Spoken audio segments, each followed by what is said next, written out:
ఈరోజు చిత్తూరు పంచాయతీలో ఆత్మీయ సమావేశం ఉండే కార్యకర్తలు ముందు నుండి వచ్చి నిమ్మనపల్లి మండలం వచ్చి మన వైఎస్ఆర్సీపీ పార్టీకి కంచుకోటగా ఉంది.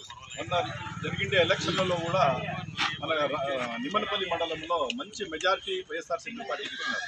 ముందు నుండి ఇక్కడ ఉండే ప్రజలు కూడా ఖచ్చితంగా వైఎస్ఆర్సీపీ పక్కే ఉన్నారు, వైఎస్ఆర్సీపీ తోడుగా ఉన్నారు, వైఎస్ఆర్సీపీకి అన్ని విధాలుగా ఇదే ఉన్నారు. ఈరోజు పరిస్థితి ఎట్లుందంటే ఇప్పుడు ఆ రోజు కార్యకర్తలు ముందు ఎలక్షన్ అయిన తర్వాత ఎలక్షన్కు ముందు చూపించినంత ఒక ఉత్సాహం ఇప్పుడు కనబడలా. ఎందుకంటే వీళ్ళలో కార్యకర్తల్లో ఒక రకమైన భయం. ఈ తెలుగుదేశం పార్టీ ఈ కూటమి సర్కారు ఎట్లుందంటే కార్యకర్తల్లో ఎవరైనా యాక్టివ్గా దీంట్లో వస్తూ ఉంటే, ఎవరైనా యాక్టివ్గా దీంట్లో మనకు వైఎస్ఆర్సీపీ పక్క వస్తూ ఉంటే వాళ్ళ మీద లేనిపోని కేసు వేసి భయం చేసి భయం వాళ్ళ మనసులో నింపి ఒక రాజ్యం ఏరల్లా అనే టైప్లో వాళ్ళు పోతున్నారు. అదే జగన్మోహన్ రెడ్డి గారు అయితే సేవా కార్యక్రమాలు చేసి ప్రజల హృదయాలను దోచుకున్నారు. వీళ్ళు భయం పెట్టి ప్రజలకు వాళ్ళ పక్క రావాలనుకుంటున్నారు. ఇది వచ్చి కొద్ది కాలమే. ఇప్పుడు ప్రస్తుతానికి వాళ్ళ గవర్నమెంట్ సాగుతూ ఉంది, ప్రజలకంతే భయపెడతా ఉన్నారు. వాళ్ళకి లేనిపోని రేషన్ కార్డు తీసేస్తాము, అది తీసేస్తాము, ఇది తీస్తామని చెప్పి భయపెట్టి వాళ్ళకు ప్రజలకు ముందుకు రానికుండా చేస్తున్నారు. యాక్చువల్లీ ఇప్పుడు ఏది కూడా ఈ కార్యకర్తకు కానీ గవర్నమెంట్ వీళ్ళకి పార్టీ కానీ ఉండేది రెండు ఇవి ఆప్షన్స్.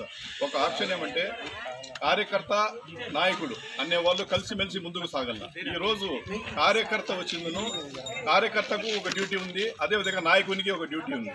కార్యకర్త డ్యూటీ ఏమంటే ఇప్పుడు మనము ఈ టైం కరెక్ట్ టైం మనకు ఇప్పుడు రాజకీయాలు ఇదే ఎలక్షన్స్ అయిపోయినాయి. 6, 7 నెలలు 8 నెలల వరకు కూటమి సర్కార్ టోటలీ ఫెయిల్యూర్ అయిపోయింది. ఏ విషయం కూడా సూపర్ 6 అన్నారు, రకరకాల గ్రాంట్స్ ఇస్తామన్నారు, ప్రజల పక్క ఒక్క సంక్షేమ కార్యక్రమాలు చేయలేదు. ప్రజలు అందరూ నిరుత్సాహంగా ఉన్నారు.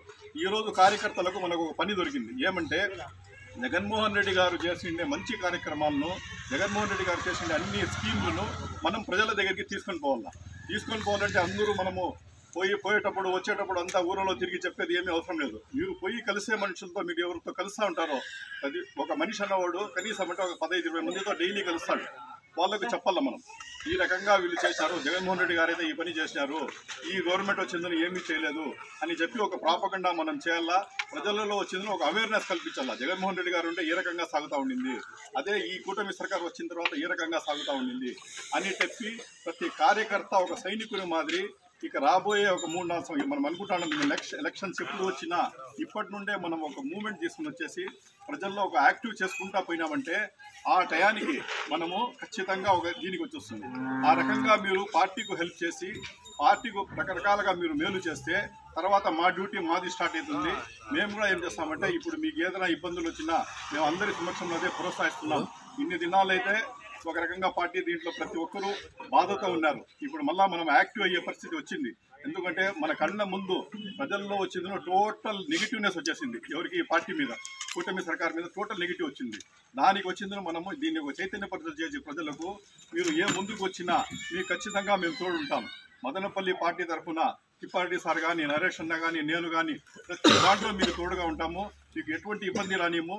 ఖచ్చితంగా అన్ని విధాల్లో మిమ్మల్ని ఆదుకుంటాం. మీరు భయపడే పనే లేదు, మనం భయపడే ప్రసక్తి లేదు. మనం మాట్లాడుతూ ఉండేది ప్రజల కోసం, మన సొంతం కోసం మనం మాట్లాడాల, ప్రజా శ్రేయస్సు కోసం మనం మాట్లాడుతున్నాం. జగన్మోహన్ రెడ్డి గారు కూడా అంతే. ఓడిపోయిన ఒక వారం నుండే ఆయన స్ట్రగుల్ స్టార్ట్ చేసేసి ఈరోజు పబ్లిక్లో పోతున్నాడు. ఆయనకి లేనిపోని ఇప్పుడు తిరుపతికి రీసెంట్లీ వచ్చింటే కూడా ఆయన ఆ పేషెంట్ను కలవని కూడా చేయాలని చెప్పి ట్రక్కులు అంతా రోడ్లో అడ్డం పెట్టేశాడు. ఆయన వెనక్కి తిరగలేదు. ఆయన ఖచ్చితంగా నడుచుకుంటా పోయినాడు. ఒక 10 రోజుల ముందు, ఒక 15 రోజుల ముందు నన్ను కూడా పిలిపించాడు ఆయన. నువ్వు పోయి కార్యకర్తలకు చెప్పు, ప్రతి ఒక్కరికి విలేజెస్లో తిరుగు, వాళ్ళకు ఉత్సాహపరచు. నిరుత్సాహపరిచే పరిస్థితే లేదు, అవసరం లేదు. మంచి రోజులు మనకు వస్తాయి, బాధలు ఎల్లప్పుడూ ఉండవు. మంచి రోజులు ఖచ్చితంగా మనకు వస్తాయి. మళ్ళా సూర్యుడు ఉదయిస్తాడు, ఖచ్చితంగా మన జగన్మోహన్ రెడ్డి గారు వస్తారు. వచ్చిన తర్వాత మనము ఖచ్చితంగా మనం అన్ని ప్రాబ్లమ్స్ సాల్వ్ చేస్తాం. ప్రజల్లో మనం సేవ చేస్తాం, ప్రజలకు అన్ని రకాలుగా ఆదుకుంటాం. ఈరోజు చూడండి, ఏ రకంగా కూడా ఎక్కడ చూసినా ప్రతి ఒక్కట నిశ్చితంగా ప్రజల్లో డబ్బులు లేదు. నిత్యావసర సరుకులు పెరిగిపోయినాయి, ఇప్పుడు రిజిస్ట్రేషన్ ఛార్జీలు పెరిగిపోయినాయి, అని కరెంట్ ఛార్జీలు పెరిగిపోయినాయి. బాధుడు అంటే వీరబాధుడు, మామూలు బాధుడు ఆ రకంగా బాధుడు వేస్తూ ఉన్నారు ప్రజలు. చాలా ప్రజలు నెగిటివ్గా ఉన్నారు. ఈ టైంలో మీరు పోయి ప్రజలతో కలిసి ఇది జరుగుతూ ఉంది అని చెప్తే ఖచ్చితంగా మనకు వాళ్ళు ఫేవర్గా వస్తారు. మనకు రాబోయే దినాల్లో కూడా మనకు మంచి రోజులు వస్తాయి. ఇంకా వచ్చిన తర్వాత మీరు ఓట్లు వేసి గెలిపించిన తర్వాత మా డ్యూటీలు స్టార్ట్ అవుతాయి. మేము